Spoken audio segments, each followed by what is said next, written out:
හිසු පිහිටයි. තවත් ලස්සන දවසක දිව්‍යන් වහන්සේගේ වචනය සමග ඔබ හමු වෙන්න ලැබීම ගැන මම දිව්‍යන් වහන්සේට ස්තුතිවන්ත වෙනවා. ඉතින් මම මේ අද දවසේ ඔබත් එක්ක බෙදා ගන්න යනවා අපේ ජීවිතයට යේසුස් ක්‍රිස්තුස් වහන්සේ විසින් දුන්නා වූ අනර්ග වූ ඒ ප්‍රේමය ගැන වචන කීපයක්. ඔබ මේ වචන කීපය දන්නවා. බොහෝ දෙනෙක් ක්‍රිස්තියානි අය මේ වචන අහලා ඇති.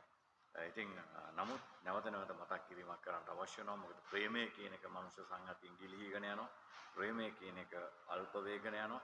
ප්‍රේමය කියන එකට මනුෂ්‍යයන් වෙනත් ආකල්ප එකතු කරමින් සිටින යුගයක නියම ප්‍රේමය මොකක්ද කියන එක මම ඔබත් එක්ක නැවත ඔබට මතක් කිරීමක් හැටියට මේ වචන බෙදා ගන්න යනවා. මේකට මම අරගන්නවා සුදු බයිබලයේ මතෙව් තුමාගේ සුභාරංචියේ 5 වෙනි පරිච්ඡේදයේ 43 වෙනි පදය.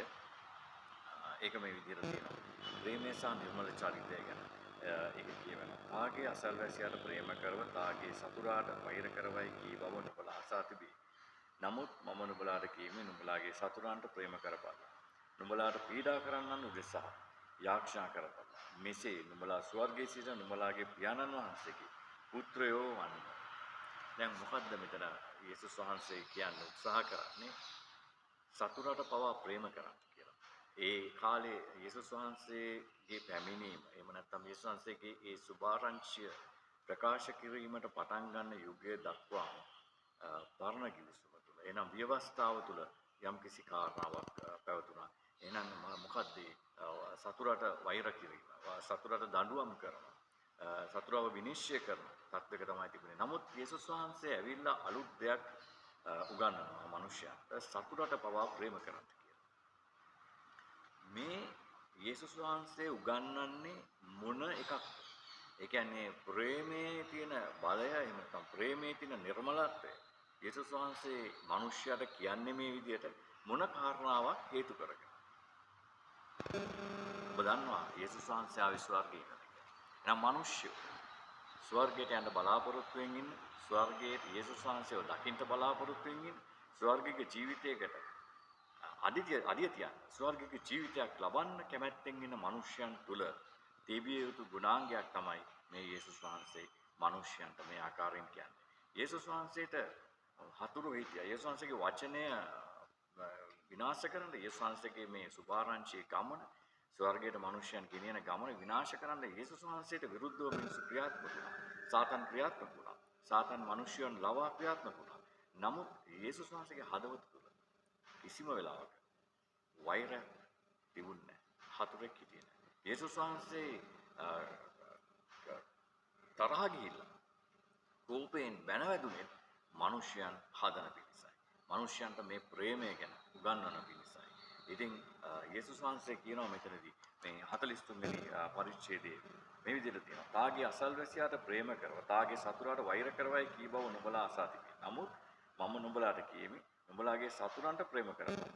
නුඹලාට පීඩා කරන්නන් උදෙසා යාඥා කරපන්. මෙසේ නුඹලා ස්වර්ගයේ සිට නුඹලාගේ පියාණන් වහන්සේගේ පුත්‍රයෝ වන්නේ. කොහේ ඉන්න පියාණන් වහන්සේ? ස්වර්ගයේ ඉන්න පියාණන් වහන්සේ. නම් ස්වර්ගයේ ඉන්න පියාණන් වහන්සේගේ දරුවෝ ස්වර්ගික දරුවෝ ඉන්නවා. මේ ස්වර්ගික දරුකම ලබන පිණිස තමයි මේ ප්‍රේමය ගැන යේසුස් වහන්සේ කියන්නේ. දැන් ඔබ කල්පනා කරලා බලන්න ඔබ තුල කොච්චර ප්‍රේමයක් තියෙනවද? මේ ප්‍රේමය කියන්නේ වර්ධනය වෙන දෙයක්. ප්‍රේමය කියන්නේ ගලාගෙන යන දෙයක්. ප්‍රේමය කියන්නේ බෝ වෙන දෙයක්. ඔබ තුල ප්‍රේමය බහුලව පවතිනවා නම් ඒක අනිත් අය වෙත ගලාගෙන යනවා. ඒක සුවය විදියට ගලාගෙන යනවා. එහෙම නැත්නම් උපකාරයක් විදියට ගලාගෙන යනවා. එහෙම නැත්නම් තව කෙනෙකුගේ ජීවිතය වෙනස් කරන ජීවයක් විදියට, වචනයක් විදියට ඔබේ ප්‍රේමය ඔබ තුලින් ගලන්ට සලස්වනවා. මේක කරන්නේ යේසුස් වහන්සේ ඔබ තුල ජීවමානව වැඩ සිටිනවා. ඔබ යේසුස් වහන්සේව ගැලුම්කාරය කියලා පිළි අරගෙන ඒ වචනයට කීකරුව යේසුස් වහන්සේගේ සිතම ඔබ තුල ඇති කරගත්තම ඒ ප්‍රේමය ඔබ තුලින් ගලන්ට යනවා. ඉතින් ඔබ ඒ ප්‍රේමය තුල ඉන්නවද? එහෙම නැත්නම් ඔබ තුල තාමත් වෛරය හැඟීම, තිත්තකම, එහෙම නැත්නම් යම් පුද්ගලයන් ගැන යම් දෝෂයන් ඔබ තුල තියෙනවද කියලා ඔබම විමසලා බලන්න අවශ්‍යයි. ඔබ දේවස්ථානයේ ඉන්නකොට ඔබ පූජාවට සහභාගී වෙනකොට එක පුද්ගලයෙකුත් ඔබ දේවස්ථානයෙන් එළියට ගියාට පස්සේ ඔබ කතා කරන්නේ තව කෙනෙක්ගේ වැටීම උදෙසා. ඔබ කතා කරන්නේ තව කෙනෙක්ගේ දුර්වලකම නම්.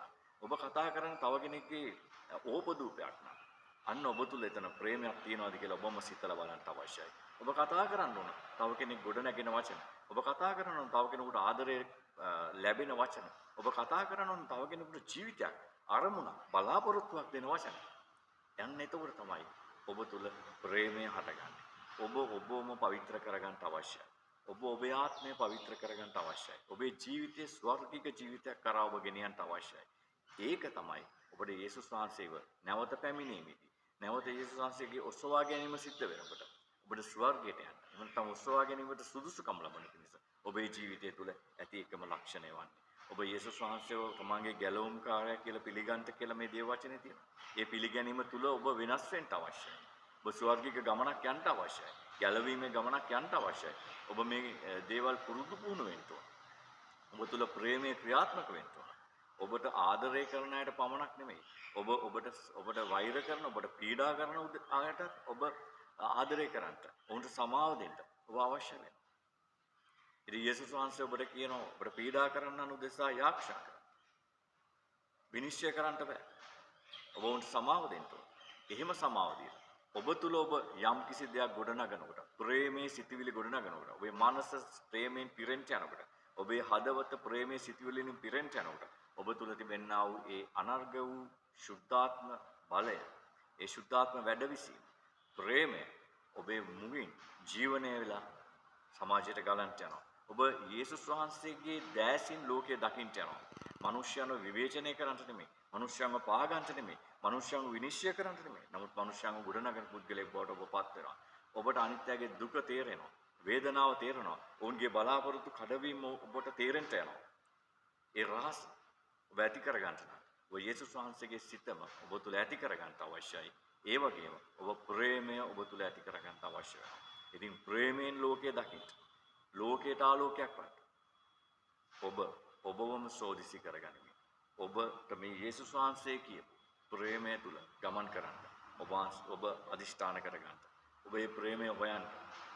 යේසුස් වහන්සේ කොහොමද මේ ලෝකයේ තුල මනුෂ්‍යාකාරයෙන් ඉන්නකොට කොහොමද ජීවත්, කොහොමද කතා කරේ, කොහොමද මනුෂ්‍යයන්ට ආදරය කරේ, කොහොමද මනුෂ්‍යයන්ව ගොඩනැගුවේ? ඒ දේවල් සුදු බයිබලයේ තුලින්, වචනය තුලින් ඔබ ඉගෙන ගන්න අවශ්‍යයි. ඒවා ඔබේ ජීවිතයට ඈඳ ගන්න, ඒවා ජීවිතය තුළ ප්‍රැක්ටිස් කරන්න, ප්‍රායෝගික කරගන්න ඔබ අවශ්‍ය වෙනවා. මේ සුද්ධ වචනය කියවලා විතරක් මදි. ඒ සුද්ධ වචනය ඔබේ ජීවිතය තුළ ක්‍රියාත්මක වෙන්න අවශ්‍යයි. ඔබේ හැසිරීම තුළ ක්‍රියාත්මක වෙන්න අවශ්‍යයි. ඉතින් එසේ කරන්න සුද්ධාත්ම මඟ පෙන්වීම ඔබ සියලු දෙනා සමග පවතින සේක්වා. ඔබට ජේසු පිටයි.